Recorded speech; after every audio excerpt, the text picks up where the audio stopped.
Novelinha, um espaço onde cabem todos os temas que atravessam uma vida. Afinal, ela é feita de vários capítulos. Mas então, eu conto ou você conta? Fala galera, Mari por aqui. Como é que vocês estão, meus musers? Hoje a gente finaliza a história Cicatrizes, capítulo 5 e último capítulo da história da nossa musa Helena. Então, para relembrar aqui, a gente terminou o capítulo 4 com ela finalmente conseguindo se livrar do traste do Dom Juan, do ex horrível dela. E também ela tinha acabado de se mudar para um quintal que tinha mais 2 casas. Ela estava lá com a filha dela, montando a casa aos poucos, pintando e deixando tudo do jeitinho dela. E agora a gente termina essa história. Vamos ver o que vai acontecer. Capítulo 5. A moradia de aluguel foi bem difícil. Vocês já sabem, encontrei anjos na minha vida. Encontrei também almas ruins. Tempos difíceis, boas lembranças. As coisas se fundem nos anos que eu morei nesse imóvel. Em uma das casas, moravam 2 irmãos vindo do Nordeste. Eles foram a parte angelical que me ensinaram a cozinhar, a lavar roupa, a lidar com as responsabilidades de uma vida adulta sem pirar. Eles foram uma escola para mim. Eu não sabia fazer nada de atividade doméstica. Nada mesmo. Eles me respeitavam como mulher e nunca, nenhum dia, passaram da linha e nem me viam como uma presa fácil. Eu tinha bons momentos com eles. Adorava tomar café da tarde. Sempre tinha cuscuz e café fresquinho. Era uma delícia. E já na outra casa daquele quintal, morava uma família. Era uma família infeliz. A mulher, ela era aprisionada num casamento violento. Eles tinham 2 filhos criados no mesmo contexto. Pai alcoolista e machista ao extremo. Um combo horrível. Eu fui arranjar dor de cabeça com essa família. Quando, num dia, eu sugeri para a mulher: Por que você não vai no ginecologista? Você tá com hemorragia. pra quê? Foi o início do meu inferno. Eu fui agredida verbalmente pelo marido dela e depois que ela contou que fui eu que falei para ela ir ao médico, ele disse: Você é uma prostituta por sugerir a minha mulher dela ir ao ginecologista. Também o que esperar de uma menina adolescente que é solteira com uma filha. Passei por várias e várias enchentes também nesse imóvel. Quando chovia, a água do quintal inteiro entrava apenas na minha casa. E depois de meses de sofrimento, descobrimos que tinha 2 cobertores tampando a tubulação que deveria dar vazão àquela água. E adivinha onde estavam aqueles cobertores? Justamente na minha porta. Eu me vi numa encruzilhada. Eu sabia que eu precisava sair de lá. Foram acontecendo outras coisas. Aqui não vou citar, mas tudo que eu posso dizer é que quando eu chegava do trabalho todo dia, tinha uma surpresinha na minha porta. Coisas bizarras para que eu realmente fosse embora daquele quintal. Tudo isso só porque eu era um mau exemplo para a sociedade. Mãe solteira não deveria morar junto de outras famílias, mesmo vindo de uma família sem preceito moral algum. E para engrossar esse couro aí, a minha mãe estava sempre indo conversar com essa tal família. Quando eu estava no trabalho, a minha mãe ia até a casa dessa família para saber quantos homens andavam frequentando a minha casa. Gente, vê se pode, essa mãe aqui da musa é um capeta, né? Que ódio, gente. Esse julgamento em relação à minha condição de mãe solteira, e bem resolvida, durou aí uns 20 anos. Essa pauta sempre me perseguia em diversas situações do meu cotidiano. Na família, em casa, no trabalho. Eu era julgada por isso. E logo que eu engravidei, a mãe de várias meninas da escola me proibiram de frequentar a casa e de conviver com as filhas delas. Então imagina na vida real como é que não foi? Eu era tratada como se eu tivesse uma doença contagiosa. Tinham pessoas que mudavam até do lado da calçada para não falar comigo. Namorar com mãe solteira? Ah, Você deve estar querendo que meu filho crie a sua filha, né? Mãe solteira? Ah, podemos transar sem namorar. É uma vagabunda mesmo. Ah, mas ela é mãe solteira. Como é que eu vou levar você para conhecer minha família se você tem que levar a sua filha junto? as pessoas eram cruéis em seus julgamentos. Não havia empatia nenhuma. Ou era uma época que a gravidez era vista como um crime hediondo. Só sei que foi bem pesado. Principalmente porque tive que me defender sozinha. Só quando eu completei 19 anos foi quando eu tive meu segundo parceiro sexual. Ele era um amigo do colégio. Eu sempre me refiro a essa como a minha primeira vez de verdade. E sinto um carinho enorme por esse momento. O rapaz foi de um cuidado com cada detalhe comigo. Aí que eu pude saber o que realmente era prazer. E respeito também. Aconteceu apenas uma vez, mas ficou eternizado na minha memória afetiva. Parece que eu tinha que ralar muito na vida ainda para poder ganhar o respeito das pessoas e tirar essa estima de ser uma mulher fácil. O que ela não era, né, gente? Tô rindo aqui de desespero. Com os problemas de moradia, adivinha quem voltou? Minha mãe. Dessa vez, o acordo seria outro. A minha mãe me ofereceu o fundo da casa dela para que eu pudesse construir e morar lá. E foi o que eu fiz. Aos 21 anos, voltei para a casa dela. Comecei a obra. Custou minha alma. Fiz empréstimos, fiz tudo para poder construir aquela casa. Novamente, vendendo a alma e as lágrimas. Desespero em pensar como eu vou pagar tanta dívida para quitar pedreiro e material que não tinha fim. Era tanto e tanto empréstimo que consumia praticamente o meu salário todo. Eu vendi tudo. Meus discos, que eram meus xodós. Eu vendia meu vale-transporte, meu vale-refeição. Comia pão, miojo, coisas que sobravam no almoço da empresa. Cada moeda tinha seu valor. Até aí tudo normal. Quem já se aventurou numa obra sabe que tem dias que dá vontade de sumir e só voltar quando tiver tudo pronto e pago. Mal eu sabia que a minha maior queda ainda estava por vir. A obra iria começar a parte do acabamento. Já estava quase tudo pronto. Até que um dia a minha mãe chegou, conversou comigo e praticamente exigiu que eu concedesse para minha irmã morar na casa que eu estava construindo. A desculpa era que minha irmã pagava aluguel com 3 filhos e eu não precisava morar sozinha, já que eu tinha a casa dela para morar de graça com a minha filha. Fiquei endividada, sem rumo, sem palavras, para tamanha burrice da minha parte.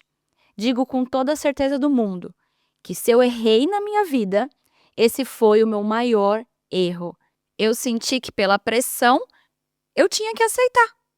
E eu fiz isso. Assim, eu continuei morando na casa da minha mãe com a minha filha. Minha irmã, quando terminou a obra, se mudou para lá. E a convivência, eu nem preciso falar, né? Não foi nada agradável. Eu queria ser ressarcida dos valores que eu gastei. E os empréstimos, e o pedreiro, e as coisas que estava pagando. E aí já sabe, né? Deu em briga. E além de briga, uns bons anos sem falar com a minha irmã. Sempre culpando minha mãe pelo prejuízo. Toda vez que esse assunto vinha à tona, era um tiroteio de palavras. Era sempre o assunto do sobrado. Só que o que eu ia fazer? Não tinha muito o que fazer, eu seguia a minha vida. Nesse ponto, a minha filha estava com 9 anos e agora, já na escola, ela começou a apresentar problemas de agressividade. Tava rolando algumas piadas, ela estava sofrendo bullying. As crianças zoavam a minha filha só porque ela não tinha o pai no RG, o nome do pai. Só que a minha filha, ela resolvia isso no braço, literalmente. fui convidada a acertar o registro dela com urgência pelo diretor da escola, para que isso não piorasse a situação dela. E dá-lhe psicóloga, dá-lhe pedagoga. Não tinha outro jeito. Eu tinha que conversar com o pai dela para tentar regularizar essa situação da certidão. Então, eu tentei conversar com ele pacificamente, só que ele justificou que não poderia assumir mais um filho, porque assim esse filho pediria pensão e ele não tinha dinheiro. Mesmo eu afirmando de que eu só precisava do nome, só do nome dele na certidão dela. E nessa época, eu achei que eu ia ficar doida. Tinha tanta dívida dos empréstimos, precisava pagar advogado para conseguir entrar com processo na vara da família e minha filha estava passando por essa situação na escola. Quando foi o dia da audiência, já na corte, o Dom Juan parecia um pavão. Ele levou seu advogado, ambos com cara de cu, me encarando como assim fosse para me intimidar. E ainda falou, Estou decepcionado com você, Helena. disse olhando na minha cara para ver se me intimidava antes de entrar na sala do juiz. Só que para minha alegria, e para nossa aqui também, o juiz era um cara sem papas na língua. Ele acabou com a arrogância do advogado do Dom Juan, que tentou alegar de que o cliente dele tinha dúvidas da paternidade. Ora.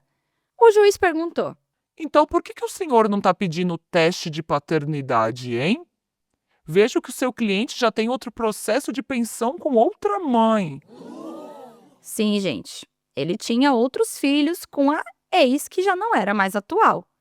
Ô rapazinho todo arrumadinho, você pode me dizer, você tem mesmo dúvidas que essa menina não é sua filha? Dom Juan olhou para um lado, olhou para o outro, respirou e disse. Não, senhor, não tenho dúvida. Aí, esse juiz falou tanto que sobrou até para a moça. Porque ela não tinha, gente, pedido esse reconhecimento antes da paternidade. Mas era por toda a inocência, enfim, toda a situação dela, né? E agora o juiz resolveu que ele ia além. Ele estava ali estipulando também uma pensão. Pois bem, os trâmites foram feitos e logo em seguida a empresa do Dom Juan, o lugar que ele trabalhava, ligou para a Musa para comunicar que eles tinham recebido tal pedido de desconto em folha sobre a pensão, mas... Ai, o funcionário estava sendo desligado da empresa naquele dia. Portanto, ela teria que ir para a justiça novamente, pedir uma nova audiência e revisar esse processo da pensão. Eu pedi uma nova audiência? Não pedi. E assim, nunca na história foi recebido 1 centavo de pensão sequer. Não me julguem, nunca fui atrás disso porque eu achava que o dinheiro que viria desse cara teria mais perturbações do que bênçãos. Até porque, pouco tempo depois, eu fiquei sabendo pela rádio fofoca que o Dom Juan tinha feito, na verdade, um combinado com a tal empresa. Ele iria receber o salário sem registro. Assim, ele não teria comprovação de renda e não precisaria pagar a pensão. Nojento! Gente, que cara nojento, que cara nojento! Hoje eu tenho certeza que eu fiz o melhor com essa escolha. Porque quando a pessoa não ajuda financeiramente, ela não pode opinar, nem barrar qualquer decisão na justiça sobre a criança. O pior da carreira solo já tinha passado. Minha filha já não era mais um bebê. E eu também não era mais uma adolescente. Meu contato com o pai dela foi sendo reduzido a quase zero, mesmo a gente sendo vizinhos. Evitava tanto frequentar os mesmos lugares que ele. Minha filha vivia brincando na rua. Ele tinha até acesso à filha, mas não passava disso. Era mais uma convivência de vizinho do que de pai e filha. Decidi que não dava mais para continuar a revelia da dinastia monarca que minha mãe conduzia na casa dela, porque o quintal era dela também. As regras eram claras. Não pode isso, não pode aquilo, não pode nada. O que tem na sua casa é de todos. Então a minha despensa estava sempre vazia. Minha geladeira também passava pela inspeção. E eu e minha filha éramos privadas de termos o que a gente queria dentro de casa. Porque se a gente estava dentro da casa da minha mãe, era dela. Aos 26 anos, decidi dar um passo bem arriscado. Financiei meu primeiro apartamento. Pequeno, mas muito aconchegante. Era perto do meu trabalho, que levava 2 horas para ir e para voltar todo santo dia. Imagina, eu mataria 2 coelhos numa cajadada só. E no dia da minha mudança eu estava tão feliz, com medo, mas feliz, radiante por uma nova etapa que ia ser desenrolada. O que me marcou no dia da minha mudança foram as belas palavras da senhora minha mãe. Helena, eu tenho certeza que você vai falhar e você vai voltar aqui com vergonha da sua derrota. Foi tanta torcida para que ela falhasse, que na força do ranço e da fé, que eu consegui quitar o meu apartamento. Não só consegui quitar, como eu consegui sair de lá para um outro muito maior e melhor quando eu finalmente quitei essas dívidas. Sabe quando eu fui ser respeitada pela minha família? Com 35 anos, 20 anos depois.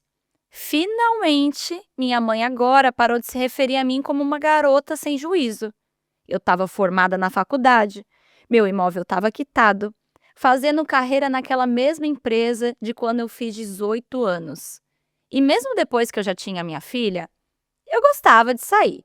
Eu era baladeira, sempre gostei de dançar, carregava minha filha para todo canto. Teatro, show, festa. Ouso a dizer que minha filha curtiu muito mais que alguns adultos por aí. Nessa parte eu assumo. Eu era irresponsável, não negava uma curtição com os amigos. Muitas vezes eu chegava de madrugada, tomava banho e eu ia trabalhar sem dormir.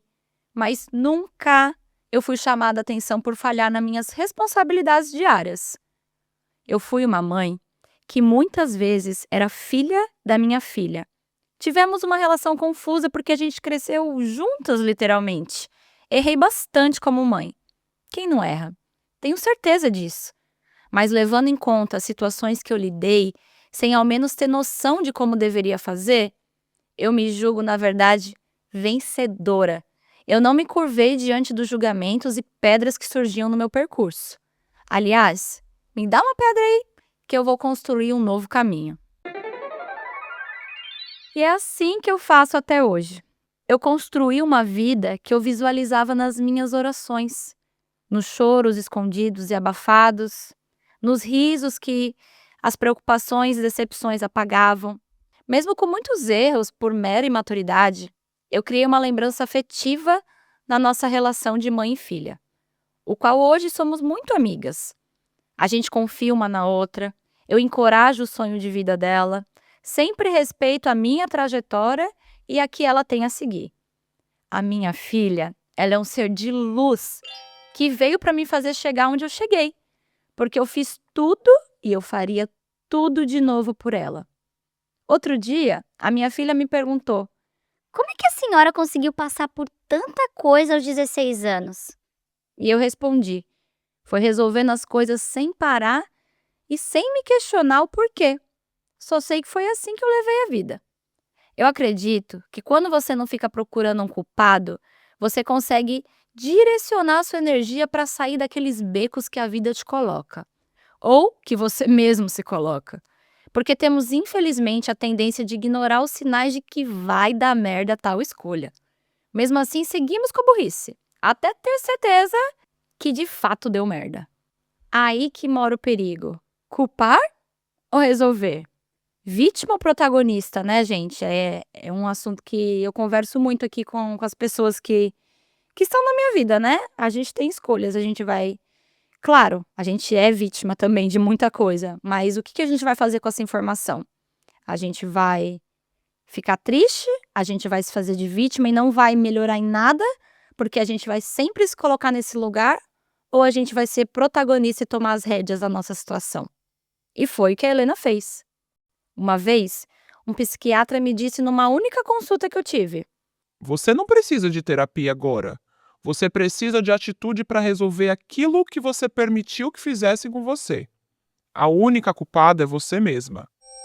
E não tem muito o que discutir, porque se alguém te trata mal ou se alguém te magoa, o que vem depois será culpa sua ou não. Depende da sua escolha, do que você vai fazer ou vai permitir que façam novamente. Os limites, né, gente? A pergunta é: vai adiantar eu insistir nisso? Vai me agregar alguma coisa? Essa situação está me trazendo paz ou não? Num balanço geral, a minha vida é mais vitória que derrotas. Muitas batalhas, mas principalmente muita batalha comigo mesma. Eu carrego culpas intermináveis em relação ao que eu permiti e eu ainda permito. Até hoje, eu não consigo impor limites nas relações, principalmente nas amorosas. Eu tenho um bloqueio imenso. Me sinto sempre obrigada a sucumbir para o bem-estar do outro. Eu sei que isso vem da minha caminhada solitária, sempre em busca de um acolhimento saudável que eu acabo não encontrando. E nisso, eu acabo aceitando as migalhas, como eu aceitei em silêncio ao longo da minha existência. Eu nunca tive ninguém ao meu lado nem para aliviar os meus pensamentos. Posso dizer que a única coisa que eu não resolvi ainda nessa vida é a minha condição amorosa, que acho até patética às vezes. Não entendo qual que é a minha dúvida. Tenho ciência da minha força e garra. Conheço minhas fraquezas. Sei o que eu quero e eu sei o que devo fazer. Mas não faço por medo de quê, meu Deus?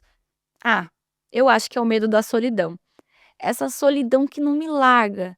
Não faz sentido, porque eu vivo essa solidão a minha existência inteira. Me dou bem em tantas coisas. Faço pedra virar pó. Facilito a vida das pessoas ao meu lado. Vejo belo nas coisas simples. Sou uma pessoa honesta, batalhadora. Aquela pessoa que arregaça as mangas, vai lá e faz, resolve. Mas quando o assunto é homem, meu Deus, meu pai amado, que lástima. Será que eu vou deixar para entender essa questão no juízo final? Sério mesmo, gente. Eu não suporto mais me decepcionar e nem me depreciar. Sempre me questionando por relações que não me acrescentam em nada de bom. Só que ainda deixam rastros e cicatrizes na minha alma. E essa foi a história da nossa musa, Helena. Último capítulo e final, gente. Tô até dando uma respirada aqui. Essa é uma das histórias que quando chegou no meu e-mail, eu chorei muito lendo. Acho que porque eu li de uma vez, eu chorei bastante. Eu tô segurando essa história já tem um bom tempo também. Não sabia como trazer para vocês. E aí, uma curiosidade. Essa história aqui, gente, é um dos motivos de eu ter criado a novelinha. A gente tem muitas histórias longas, vocês normalmente gostam de mandar histórias mais longas, só que essa história em específico me inspirou a dar o ponto de partida de criar esse quadro. E, gente, eu quero saber de vocês o que vocês acharam da história da Helena. Que história de vida, né? E assim, além dos anjos da vida, além do amor pela filha, das situações horrorosas, ela realmente saiu vencedora de tudo. Consegui ser mãe solo, sozinha, completamente sozinha, aos 15 anos, e tá aí, tá bem, tá com uma vida profissional, tá voando. A filha dela, gente, tá super bem, super bem. E ela mandou essa história porque, assim, 2 motivos. Além de a gente dar todo esse contexto, uma das coisas é a relação dela com a filha, que já tá curada e vai sendo curada aos poucos, mas ela tem culpas intermináveis, coisas que ela não se perdoa, né? Porque deixou acontecer por ser uma mãe muito jovem. A relação da filha, que às vezes é confusa por ela ser filha da filha, mas é algo encaixável. Agora, a coisa que até hoje ela não conseguiu ressignificar na vida foram os relacionamentos amorosos, foram os parceiros que ela encontrou por aí. Sempre foi trastes, vamos dizer assim, né? Ou às vezes não eram trastes, mas eram pessoas que ela não conseguia, gente, ela não consegue ressignificar e dar andamento. Parece que tem uma pedra no sapato, um karma de alguma coisa que ela não consegue. ter um relacionamento, assim, ela quer. Ela quer muito, ela se sente sozinha. Ela falou da solidão que ela sente até hoje. Eu acho que a solidão também, Musa, é por você desde sempre nunca ter ninguém. Você já percebeu que até hoje você não tem contato com a mãe, com os irmãos? Não sei, imagino que você deve ter alguns poucos e bons amigos, mas não teve família, não teve uma. O seu pai morreu muito cedo, então não teve também uma figura masculina ali do lado. Você teve anjos, nunca esteve 100% sozinha. Eu acho que o que parece que você sente falta, né, pelo que você deixou claro, é aquela pessoa para estar com a gente, dar aquele abraço apertado, perguntar como é que foi seu dia? Você tá bem? E esse assunto é um assunto que ainda machuca e mexe com ela. Então, gente, tenham muito cuidado quando vocês forem comentar, tá bom? Não temos fotos nessa novela, porque uma coisa muito pesada, então não tem como a gente soltar nenhuma foto aqui. Ela também não disponibilizou. Mas se eu posso pedir alguma coisa para vocês que sejam, ou o pessoal que está escutando aqui no apoio, e para vocês aí no Spotify, é que vocês comentem com muita gentileza e muita educação e que deem um acalanto, uma esperança, um outro ângulo, uma palavra boa para nossa musa, porque ela precisa e ela quer esse acalanto. E que se não for vir de uma pessoa próxima, que venha aqui da gente. Afinal, gente, uma história tão sensível, cheia de gatilhos e tão pessoal como essa, não pode passar em branco. Então eu quero deixar um grande beijo e abraço apertado para você, para nossa musinha, sua filha, e dizer que vocês nunca estarão sozinhas. Os anjos estão por todas as partes, pode ter certeza. E que se for do seu desejo, que você consiga, no futuro próximo, ressignificar essa parte da sua vida da melhor maneira. Com um homem, com um relacionamento, com uma outra pessoa, né? Vamos explorar aí, vamos explorar. Vamos se permitir, vamos se jogar. Eu não sei se isso é uma coisa que você faz hoje, não deixou muito claro aqui nessa história, mas se joga, você já construiu toda uma vida, eu acho que o pior já passou, com certeza. E que agora só desejo as melhores coisas do mundo, que você consiga muito mais força para conseguir construir essa nova etapa que você tanto deseja que tenha na sua vida, que é essa parte amorosa, esse relacionamento, tá bom? Bom, minha gente, e aí? O que vocês acharam dessa história? O que vocês têm para falar para Helena, tá? Por favor, deixem aqui nos comentários. Ela realmente mandou, acho que na esperança de conseguir esse acalanto aqui dos ouvintes. E lembrando, deixem também o feedback. Gostaram de ver a história sendo narrada em primeira pessoa ou não? Volto para a terceira pessoa e paro com essa palhaçada. Vocês precisam saber que o feedback de vocês é mais do que preciso, é essencial para que a gente continue esse trabalho. Tá bom, meus amores? E é com essa que a gente termina a nossa semana de novelinha. Um beijo e até já já! Algumas histórias pedem mais de um capítulo. A sua pode ser a próxima. Toda novela é baseada na vida real. Envie sua história pra gente no e-mail escreveseuconto@gmail.com.